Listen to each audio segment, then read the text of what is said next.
Terima kasih Anda masih bergabung bersama kami. Pemirsa, seorang pelajar SMA di Makassar, Sulawesi Selatan babak belur dikeroyok kakak kelas di depan sekolah. Melihat anaknya terluka, orang tua korban melaporkan pengeroyokan ini ke polisi.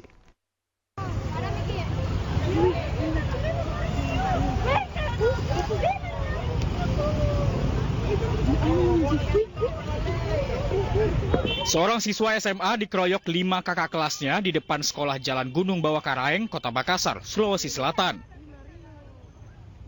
Korban yang hendak pulang ke rumah awalnya ditegur para pelaku dan tiba-tiba langsung dikeroyok di jalanan. Video pengeroyokan ini juga sempat viral di media sosial.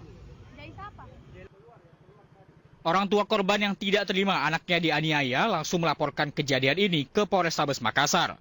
Korban telah divisum dan diketahui mengalami luka di hidung, kepala bagian belakang, dan juga lengan.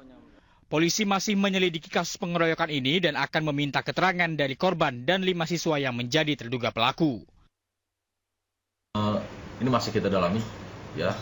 Untuk pelakunya sesuai dengan keterangan dari korban ada berapa orang, sekitar 4 atau 5 orang. Ya, tapi kan masih kita dalami dulu.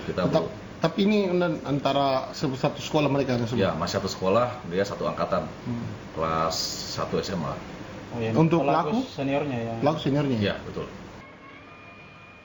Belum ada pernyataan dari pihak sekolah terkait kejadian pengeroyokan siswa oleh 5 kakak kelasnya ini.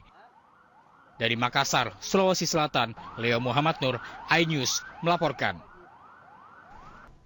Kita ke informasi lain, bersama Ketua Harian DPP Partai Gerindra Sufmi Dasko menyebut pertemuan Prabowo dan Jokowi Selasa malam lalu membahas mengenai proses transisi pemerintahan. Dasko juga tak menampik keduanya membahas soal penyusunan kabinet Prabowo Gibran.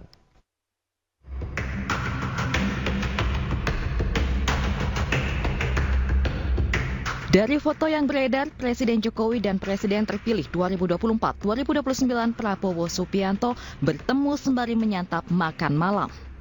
Pertemuan tertutup keduanya berlangsung selama 2 jam sejak pukul 7 malam. Usai bertemu, mobil Presiden Joko Widodo dan Presiden terpilih Prabowo Subianto secara bergantian meninggalkan rumah makan sekitar pukul 9 malam. Ditemui secara terpisah, Ketua Harian DPP Partai Gerindra Sufmi Dasko Ahmad menyebut pertemuan dilakukan untuk membahas proses transisi pemerintahan agar berjalan dengan lancar. Kalau dibilang pertemuan dalam rangka apa, kedua tokoh ini memang kerap bertemu dan ya sesekali bertemu di luar makan kan gitu. Dan pembicaraan saya tidak tahu persis secara rinci apa karena 2 jam lebih, tapi paling tidak saling tukar-menukar informasi dan membicarakan soal transisi yang sebentar lagi ada estafet kepemimpinan di tanggal 20 Oktober, demikian.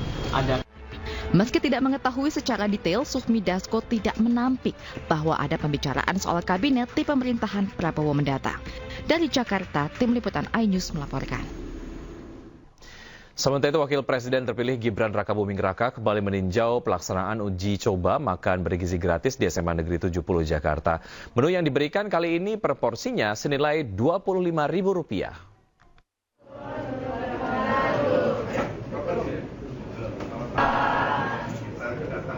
Gibran Rakabuming Raka didampingi PJ Gubernur Jakarta Heru Budi Hartono meninjau langsung pelaksanaan uji coba makan bergizi gratis di SMA Negeri 70 Jakarta. Sebanyak 1.075 porsi makanan bergizi dibagikan sesuai jumlah siswa. Menu per porsinya terdiri dari nasi, ayam bumbu teriyaki, perkedel tahu, salad wortel, dan buah pisang yang setara dengan 450 kalori. Harga Rp25.000 per porsinya lebih mahal dari uji coba sebelumnya dengan Rp15.000. Harga tersebut masih dalam kajian pemerintah untuk menentukan formulasi yang tepat.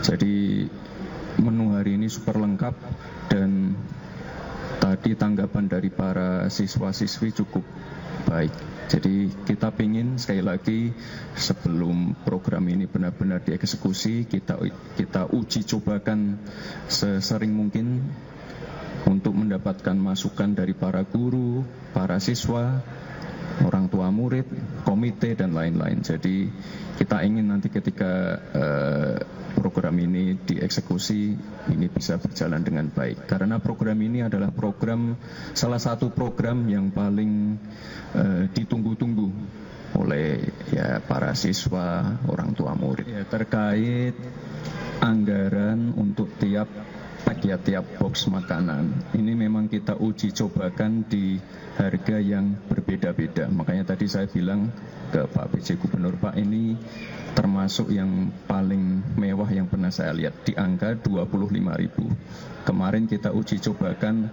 15.000. Menunya beda-beda. Sekali lagi ini masih uji coba, kita masih membutuhkan masukan-masukan dari para guru, murid, orang tua murid, komite, teman-teman media. Jadi sekali lagi ini masih uji coba. Uji coba program ini masih terus dilakukan sebelum resmi dijalankan pada 2025 mendatang. Dari Jakarta, Jen Cahyani, Yudi Permana, iNews melaporkan. Pemirsa, DPW Partai Perindo Sumatera Selatan menggelar perayaan HUT ke-10 Partai Perindo, dan acara ini ditandai dengan pemotongan tumpeng sebagai bentuk rasa syukur dan turut dihadiri para pengurus dan para kader.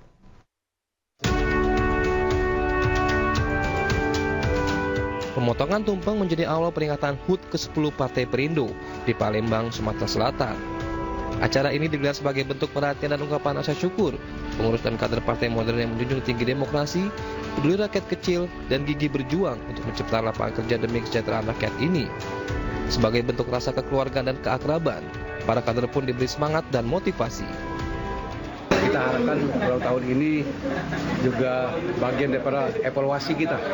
Evaluasi bagaimana Partai Perindo ke depan, bagaimana Partai Perindo selama ini, dan segala kekurangan dan kelebihannya itu dievaluasi kembali. Setelah 10 tahun Partai Perindo ini, kami ikut bangga.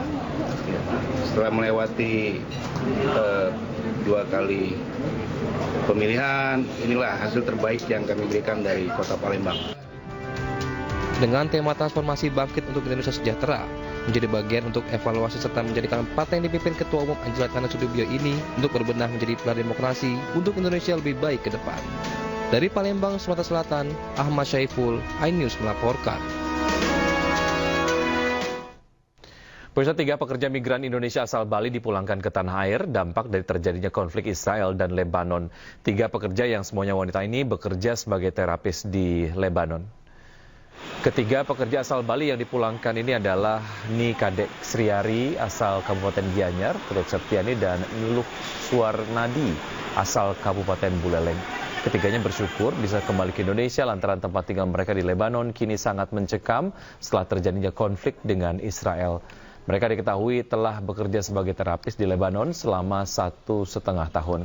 Menurut Dinas Tenaga Kerja Bali, saat ini masih ada 3 lagi pekerja migran asal Bali yang akan dipulangkan dari Lebanon. Karena saya sudah merasa tidak aman lagi di sana, dan saya sudah melapor ke KBRI sana, dan KBRI-nya sudah memproses saya untuk kembali pulang ke Bali. Apa benar di sekitar lokasinya juga udah ada bom apa gitu? Iya. Termasuk dekat tempat tinggalnya? Iya. Dari sejak kapan kalau bisa dituturkan? Dari sejak tanggal 27 ya. 27, 15 harian gitu ya? Iya. Ada teman-teman yang ikut di sana juga? Ada.